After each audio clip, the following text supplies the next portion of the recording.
Morning, Randy. What do you mate? All right. So this is how would you describe this kind of exercise we're going to do?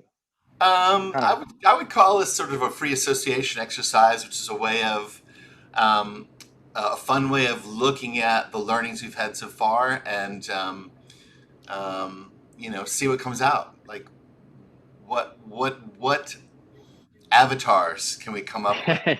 Yeah, oh, good avatars. The young people understand what you mean Right, when you said right. avatars. That's right. That's right. So the kind of clever code name I gave this is Lit Lessons in Leadership, which is basically who are the cool metaphors or avatars Or bad ones. or bad ones. That's right, in some cases, Right. that we can choose from pop culture, literature, movies that Whatever. Yeah. exemplify, or how would you say, like exemplify? Exemplify the Simplifies theme. perfectly good. Yeah, Okay, you like definition, so I do. yeah. How people that exemplify the themes that we're going to discuss during this conference, and you might know or two of mine, but I don't know any of yours yet. So should we just Yeah. kind of go through the list Yeah, as we yeah, yeah. discuss? Okay, Let's just play with it. okay. So the All right. first one is mindfulness. Right. Who have you? Mindfulness, meaning an awareness cultivated through meditation, mind Hmm, body practices as a way of regulating how we show up. okay, All right. I'm go. going first, or are you? I, I don't have one really, and I've been kind of thinking, so I didn't know if this association would help. Yoda. Oh, Think of Yoda. okay. There is no try, there is only do. There's only do. Right? Okay. Oh, okay. Totally centered, right? He literally floats while he meditates because he's so chill and centered and mindful, Okay. right? Does that work Well, for you? I was concerned that all of your examples would be obscure, and highbrow. Okay, But highbrow, we can yes. start. I mean, this is Star Wars. Has been around a Yes. while. I thought that Okay, was a good so thing. on that theme, so yes, so the way you described it actually helps. So I'm going to say Bill Murray from Caddyshack, Oh, the gardener, the Bill Murray. groundskeeper. Awesome. He's just So, hey, Llama, how about something for Jeffrey? that's right. He's been promised total consciousness on Well, his so I got that deathbed. going for me. Yeah. Okay. Good. So that's presence. Oh, That's a sorry. good one. That's mindfulness. Mindfulness. Yeah, The, mindfulness. the next one is presence. How would you do? Presence. Actually, that was a good thing. You described the term first and kind of Right, gave it some. Okay. So right, presence. right. So presence is basically awareness and attention, right? We're present with somebody when we're Okay. really fully with them. We're not thinking about what we did yesterday. We're not thinking about tomorrow. And it's a magical thing to be around people that can do that. That can give you that kind of focus. And I think when we talked about this, I forget the exact quote, but it was something like, true presence is the greatest gift you can give somebody. Hmm. And I really think that's pretty true. So this might be a controversial pick. I was thinking about this one. So this is somebody that cuts across. He is an author. He has been in Okay. movies. He's also a politician. It's Okay. Bill Clinton. And Oh, okay. I'm separating personal peccadillos from presence. That's Anyone, right. everyone that's been around Clinton, and I've been around him quite a few times, he has an amazing ability. Whatever time he spends with you, whether it's 10 seconds or 10 minutes, Hmm. he has this amazing ability to lock in with you. And you really think, oh, he's looking at me. He's listening to me. He's I'm the pulling. most important person right Right, now. right. And it's a genius level quality for a politician, who's about, building relationships and building community and ultimately calling in favors. And as opposed to, and now I am getting a little highbrow, forgive me, but No, no, as no. This is as interesting. opposed Go. to Al Gore, who's Okay. a fine man, and I chaired one of his campaign committees and spent some fair bit of time with him too. But whereas Bill was reaching in like this, Hmm. Al was this. He's reaching your hand, and he's already looked over your shoulder to the next person in the line. Okay. It was a But as very, far as building trust, that would be like a really critical skill set.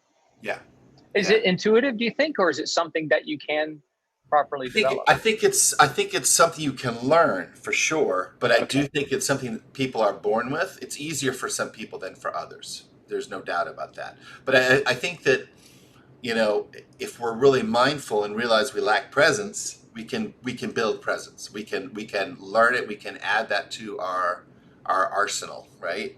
Okay. And it's a powerful thing to have. Oprah's another one. I mean, I've not met Oprah, but she's famous for her ability to be with you, to sit with you, to really Oh, listen. right. Well, that's interesting because those are people that in the moment you say you're kind of just there, no one else is there. And you brought up someone that does, Oprah does these sort of long form discussion interviews. Right. And I find myself going back to some of Charlie Rose's discussions. Oh, he was a brilliant And interviewer. it was just a Oh discussion. yeah. You really Yeah. felt like you were the third person at the table. Yes, Charlie Rose was amazing at it. Absolutely good one. Yeah. If you ever go back, and so that leads me to a thought, the one that I'm thinking of, and this is off the cuff. Their former prime minister of Singapore was Lee Kuan Yew. Hmm. And he did a lot of discussions with university students, young people. And he he wasn't hurried. He was in the moment. Someone might ask a question and he would answer the question that they weren't asking. Uh, or the And question that they were asking, but that they didn't they articulate. didn't know it. Yeah. That's deep listening. Yeah. So now who's getting highbrow? Okay. Singapore. That's good. That was you. All right. Yeah. Okay. So the next one is curiosity. How would you describe curiosity? So I think of curiosity as a critical leadership trait. It's about open mindedness. It's Hmm. about where success itself might be, at having all the answers is less important than wondering and dreaming and questioning. Okay. So it's not dreamy, disconnected. It's No, actually. it's action oriented. I mean, it can be both certainly, but um, I've said this before that I think as I've gotten older myself, I really think curiosity is the secret sauce to living. I think curiosity is what keeps you engaged in the world, literally keeps you alive, um, and um, and so it's a powerful, important thing, and it's that whole idea that I'm still learning. Right, it's all built around curiosity. I think that's attributed to Michelangelo or somebody, one of those guys. Um, so yeah, for that one, um, the first people that came to mind were the great inventors. You talk about a Da Okay. Vinci Right. or Right. or a Thomas Edison. Thomas Edison's like, I'm not a genius. I'm just work really hard and I'm willing to fail. Like Right. Thomas Right. Right. Edison's lab was built around let's get 1,000 ideas and 100 are worth pursuing and 10 might work, and that's great. Like no problem. So very curious. Da Vinci was fascinated with architecture, but also with how do I build a tank? How do I fly? Oh, How do yeah. I paint? Just every thing that he encountered in the world, he found full of wonder. And I think if you can approach the world with that open-minded sense of wonder, almost that childlike curiosity, if you can keep that alive, wonderful things are going to follow. So I think it's really powerful. In today's world, people might say Elon Musk. I Yeah. think he definitely has some of that. I think he has some other issues that he might like to work on, but I think you certainly can't fault him for curiosity. No. No. Um, well, I think that's just a good. We've listed a couple there. I'll give you a fun fact about Edison that I've only learned in the last couple of years. A guy that I follow on Twitter. Um, so have you ever woken up out of a dead sleep with an answer to a question Oh that yeah, you weren't thinking about? So yes. apparently there's this phase in sleep where you're just before your dream state and your mind is able to relax and solve things. And apparently this guy that I follow on Twitter worked with people that worked with Edison, Mm, and he was a regular nap taker when he was trying to solve a problem. And he would go to sleep with a steel ball or two in a hand, and it would be suspended off his couch over a pie plate. And huh, when he start to enter this sleep phase, his hand would relax, and he would have an assistant ready there, like write anything down that I talk about right in the moment. wow. And so there is a statue of him, of Edison, at his homestead that he designed. And in its hand are these two steel balls, and no one That knew is super apparently why cool. they were there. Oh And wow. this guy, Brian, was on site. And he's like, oh, so this thing. And like, yeah, what is that? He goes, Edison used to take these naps, and this was his way of kind of letting his unconscious solve the problem. You know, That is sometimes we try super to, cool. Yeah, anyway. I never heard that story. I've been to his museum. It's near Edison, New Jersey, and Yeah. it's a fascinating place. I recommend it to everybody. Well, and Einstein talked about it too. Like Einstein Mm, talked about getting in a state of I'm going to do nothing. Like I'm just going to go for a walk, let my mind wander, soften my brain, and he talked about the importance of that to his creative process, which was rooted in curiosity as well. So and yeah. curiosity. That's Oh, cool. thank you. I'm going to remember that Edison story. I love that. Yeah. Okay. The next one is empathy. Who So have you empathy, Well, first, yeah, go ahead. yeah, empathy is feeling with somebody as opposed to sympathy, which is feeling for. So empathy Mm, is more meaningful and powerful than sympathy. And I thought about this a lot. And um, the first place I went were musicians, right? So if you, Bruce Springsteen, here's this very wealthy guy who reaches, the working class, mm. because he sings and speaks with such empathy. He's kind of a poet, a troubadour. But then I thought about it more deeply, and I decided I had a more satisfying answer, at least for myself. Winnie the Pooh and Piglet. So Winnie the Pooh and Piglet, Yeah. when they go because Eeyore's sad, they don't judge Eeyore. They don't even really press him for why he's sad. They sit with Oh, Eeyore. they're not trying to solve his problem. No, they Right. sit with him. They just say, "Oh, my friend, Mm. you're not feeling good. Can we just sit with you?" That is the purest form of empathy, and that's a great model, I think. So, Well, my examples are lowbrow. go for it. Okay. And the way I framed it was, for me, the process of empathy in literature. Well, to your point about Springsteen, he's writing in the third person a lot of times, Right, or he's right, writing in the first person about someone else. right. The Um, green door slams. Mary's dress waves like a vision. She dances across the porch while the radio plays. I mean, I just got goosebumps. Like that simple line. You've evoked an image, and it ain't, you're that person. That's how you're right. hearing that. Yeah. Yeah, right. So there seems to be this kind of hero's journey that occurs with empathy, where the character has no empathy, and Mm. the moral of the story is the character learns empathy. And so I this is the one where I just started going, oh, this guy and oh, these people too. So the ones I wrote down. So I don't know that you'll know any of these movies. You might know some. So Talladega Nights, Yeah, I love that. The Legend of Ricky Ricky Bobby. Bobby. Ricky Bobby, I make the money, I make the rules. Right. And then he loses everything. He can't even drive. And by the end of it, he comes around and he apologizes to Cal, his best friend, who's run off with his wife. And he goes, yeah, I never let you win. I wasn't a good friend. And Cal is going, he's messing with my mind. What's he trying to do? But he develops empathy in the end. And I think well, first of all, it's a family movie. And I think movies about families people can identify with. I would say even back to Star Wars. Star Wars is a family movie. Right. Not in the vein of Arrested Development, more of a Right. serious drama, but it's about Right. a family. So I Right. think Talladega Nights is about a family, and people can vicariously enjoy this dysfunctional family. But he ultimately learns empathy. The other one is a musical called The Book of Mormon on Broadway, Oh and you gosh. have those two characters Yes. that, well, I mean, you have Elder Cunningham, who's really nerdy and doesn't fit in, but you have the protagonist, and he just knows everything, and he's going to go across the world and help everybody, and he knows everything. But by the end of it, he comes around. He has to have a humbling experience. And then there's Toy Story, Mm-hmm. because Woody is the favorite toy. Don't need any Mm-hmm. more toys. He's at the pinnacle.